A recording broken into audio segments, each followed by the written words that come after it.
नमस्कार, मैं युधिष्ठिर उपाध्याय। नेपाल में कांवड़ यात्रा पर हुई पत्थरबाजी के बाद से ही यहां के तमाम हिंदू संगठन भड़के हुए हैं। बांग्लादेशी और मुस्लिम घुसपैठियों को खदेड़ने के लिए भारी संख्या में हिंदू सड़कों पर उतर गए हैं। जिस तरह से हाल ही में युवाओं के आंदोलन ने सड़कों पर उतरकर तख्ता पलट कर दिया था, ठीक कुछ उसी तरह अब नेपाल में भी हिंदू राष्ट्र बनाने का आंदोलन तूल पकड़ता जा रहा है। जो नेपाल 240 साल तक हिंदू राष्ट्र रहा है, अब उसे फिर से खोई पहचान वापस दिलाने के लिए हिंदुओं ने ऐसे हुंकार भरी है कि सरकार भी बुरी फंस गई है।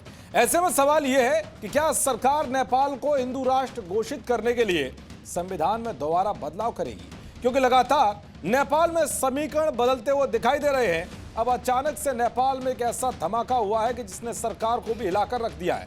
खबर है कि अब नेपाल में हिंदू राष्ट्र बनाने वाले आंदोलन को जेन-ज़ी का भी साथ मिल गया है, जो अपने आप में बहुत बड़ी बात है। क्योंकि जिस जेन-ज़ी आंदोलन ने नेपाल में सरकार का तख्ता पलट किया था, अब वही जेन-ज़ी हिंदू राष्ट्र के लिए खुलकर मैदान में आ गए हैं। सेकुलर के अंधेरे में कभी सनातन पहचान छिपाने वाले युवा अब एक ही नारा लगा रहे हैं, गर्व ले बन्नू हो हामी हिंदू हो।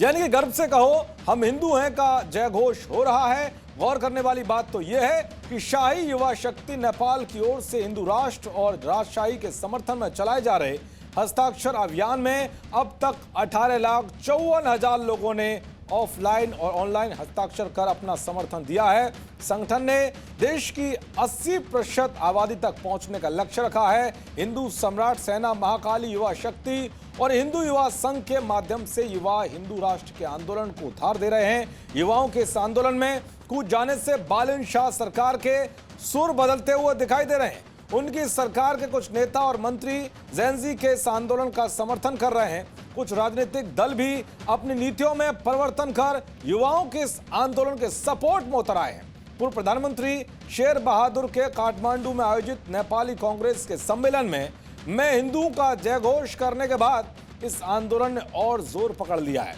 युवा इस नारे को हाथों हाथ लेकर सोशल मीडिया पर कैंपेन चला रहे हैं।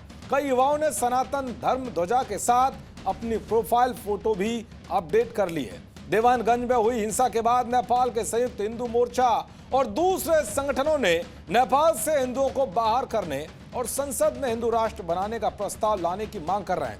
प्रदर्शनकारियों का दावा है कि जेन-ज़ी आंदोलन के साथ उन्होंने नेपाल की पुरानी सरकार का विरोध इसी भरोसे के साथ किया था कि नई सरकार हिंदू राष्ट्र का अपना वादा पूरा करेगी। लेकिन प्रधानमंत्री को डर है कि हिंदू राष्ट्र की मांग माने जाने के बाद संवैधानिक जटिलताएं और बढ़ जाएंगी। अब देखना यह होगा कि क्या नेपाल हिंदू राष्ट्र बनता है या नहीं, और जो नया आंदोलन शुरू हुआ है ये कहां जाकर इसका क्या नतीजा निकलता है। देखते रहिए जी न्यूज़। नमस्कार।